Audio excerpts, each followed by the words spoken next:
Welcome back to Planting Thoughts, where we don't just talk psychology, we dissect it, roast it a little, and rebuild it into something that actually helps you live better lives. Now, today's episode is going to be a solo one. It's just me, Mike. Manon's off exploring her new love affair with the auto harp, which, frankly, is the most Manon thing ever. So while she's strumming strings, we're going to pluck a few of our own, emotional ones. Because today, we're getting into attachment theory, or as I like to call it, the science of why you date the same person over and over and over, just with different hair. Let's start where this all began. Not on Tinder, not on Hinge, not on Match, not in some seedy bar, but in a nursery. In the 1950s, British psychologist John Bowlby noticed something. When a mother left the room, her baby didn't just cry because it was inconvenient. The baby acted like its entire survival was threatened. Now, because evolutionary speaking, it was. Humans are wired to bond or die. Attachment isn't just emotional, it's biological insurance. You stick close to the person who feeds you, protects you, and, hopefully doesn't drop you on your head. Thanks, Dad. Now, Bowlby called this whole thing the attachment system, an internal GPS for closeness, basically, right?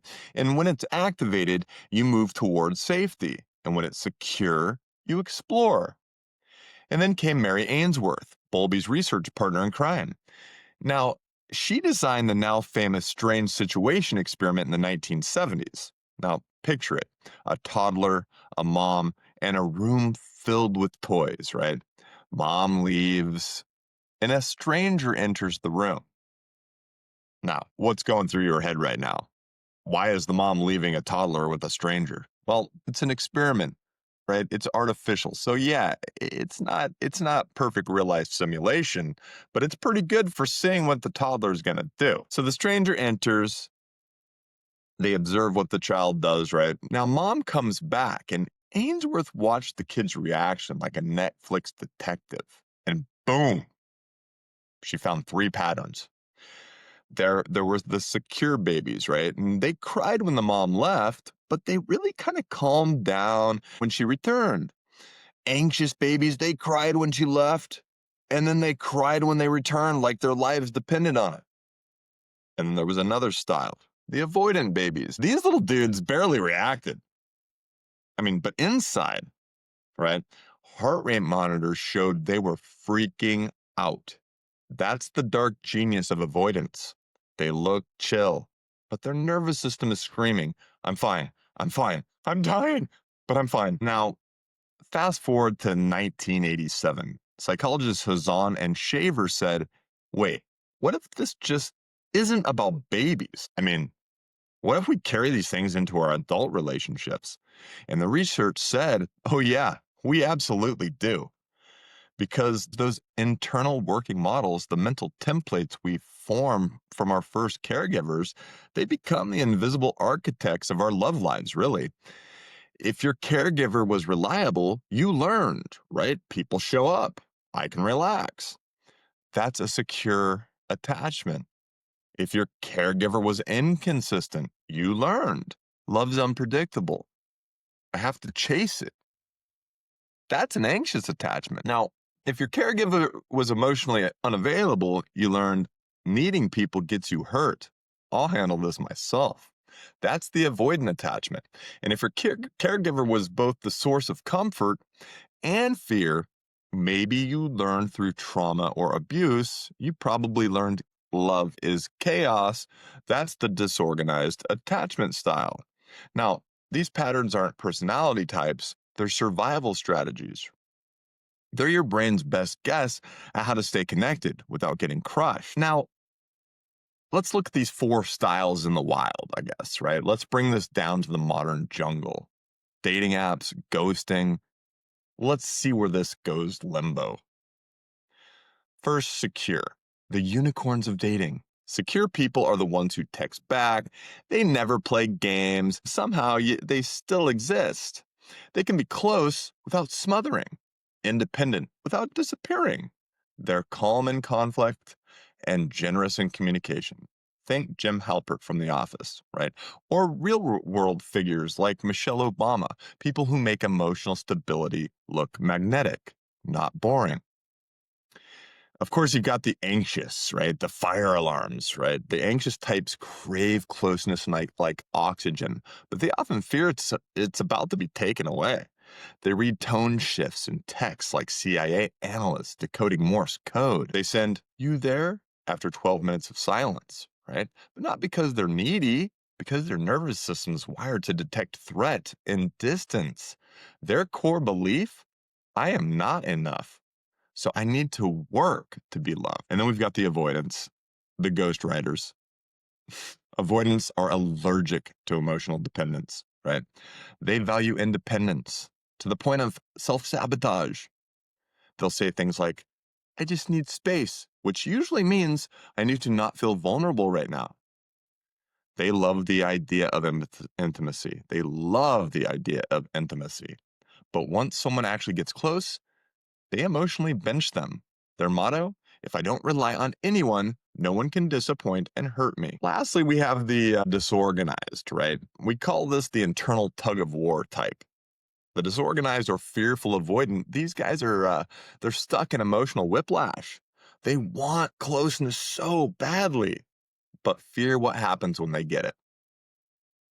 It's "come here, go away" on repeat. These are the people who can go from "I love you" to "don't ever talk to me again" before breakfast. And it's not because they're dramatic. It's because love was once tied to danger for them. This is a compelling, lifelong story that contains several key attachment shaping experiences. Now, you may be asking, how do I figure out my style? So I'm putting myself in the hot seat. I'm going to share some key moments from my own life, and I've asked our resident expert, Dr. Alex, an AI-based cognitive and attachment therapist, to give me the armchair diagnosis. Dr. Alex, thanks for being here. It's an honor, Michael. Your willingness to share this is exactly how we start healing, by making the unconscious patterns conscious. Let's start at the beginning. My sister was 10 years older. And honestly, she was my first secure base, I guess, right? Up until I was like 6, 7. She was my constant caregiver. And then she moved away to work with my aunt at a carnival. I kid you not. I was suddenly an only child, right? Right around that time, my mom was managing this accident she had gotten in, a car accident, right? And she was and this was secretly sort of leading to an opioid addiction. We didn't know this at the time. But she was also the most brilliant, hardworking woman I knew, right? I mean, super intelligent. The problem is she was slowly disappearing, dealing with her own sort of issues, right? And then when I was about 8 years old, my parents suddenly divorced. It felt like it came completely out of the blue. And Dr. Alex, I was devastated. That is a powerful sequence of events. From an attachment perspective, we call this inconsistent and abrupt caregiving. Loss of the primary secure base, the sudden departure of your sister at an age 6, your only consistent caregiver, is a major rupture. It creates a foundational belief. Closeness is temporary, and reliable people leave. Your mother's addiction, though behind the scenes, was emotionally present. You had an attachment figure who was simultaneously highly desirable, intelligent, hardworking, and unpredictable, unavailable, distracted. This teaches a child that love is a puzzle that must solve, and safety is never guaranteed. And unfortunately, then you have the divorce bomb, as we'll call it. A sudden, crushing parental divorce at 8 shatters the remaining internal working model of family stability. This often leads to a hypervigilance toward potential relationship threats. Combining the early loss of stability and the inconsistent care, we see the hallmarks of the disorganized or fearful avoidance style beginning to form. You want connection desperately, but you're profoundly conditioned to fear it. Doc, you really get me. We moved to California and my dad followed to stay close, which was a small comfort. The next few years were back and forth until we kind of settled back in Oregon. Right in the middle, and then in middle and high school, I had this one major crush, the love of my life, right? And she finally kind of came around at the end of my junior year.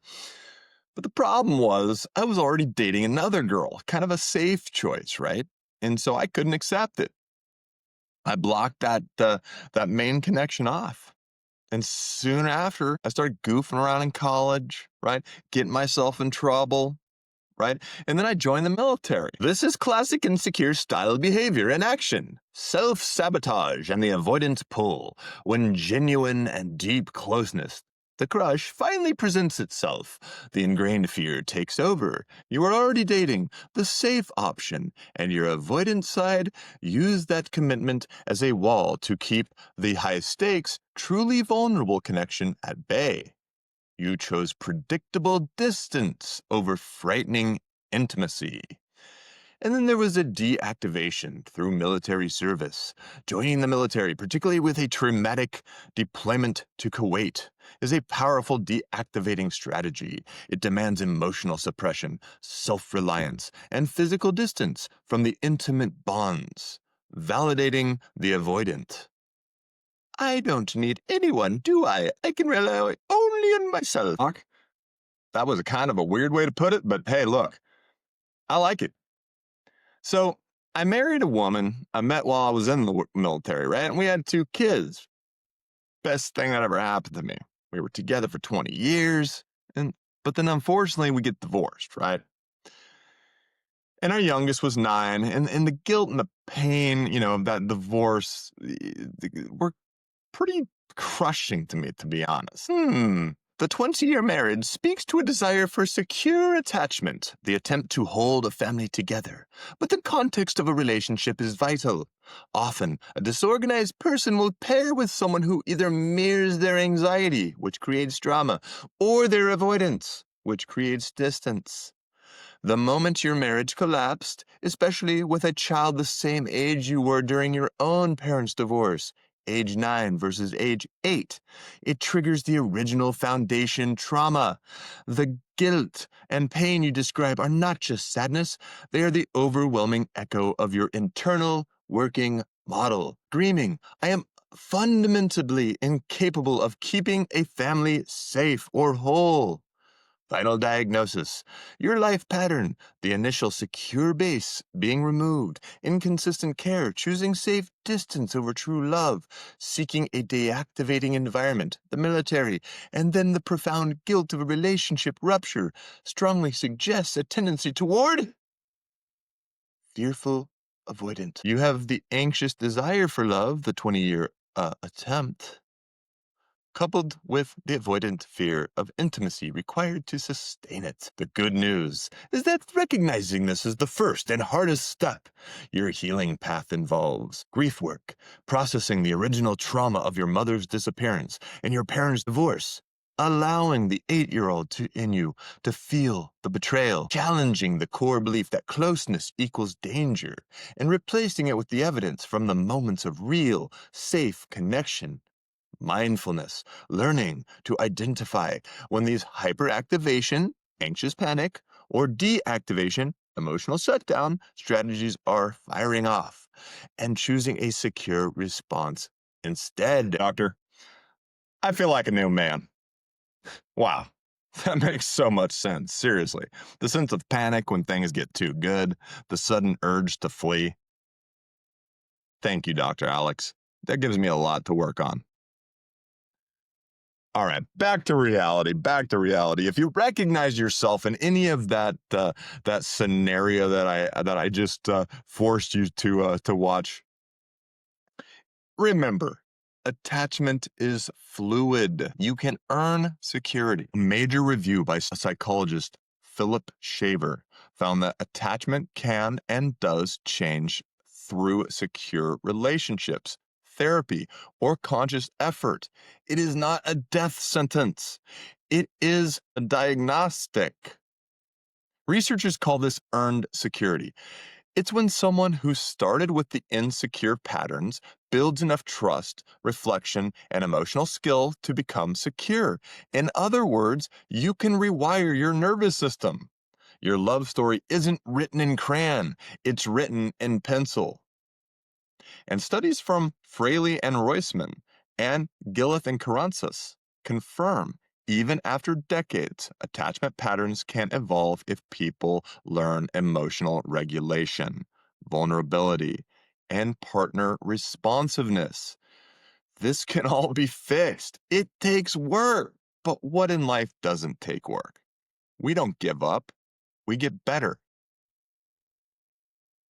So each of these styles also carries a predictable mental health fingerprint, right? We have the anxious attachment style, right? And these people usually have higher rates of anxiety, depression, panic symptoms. They hyperactivate, right? Meaning they overuse help.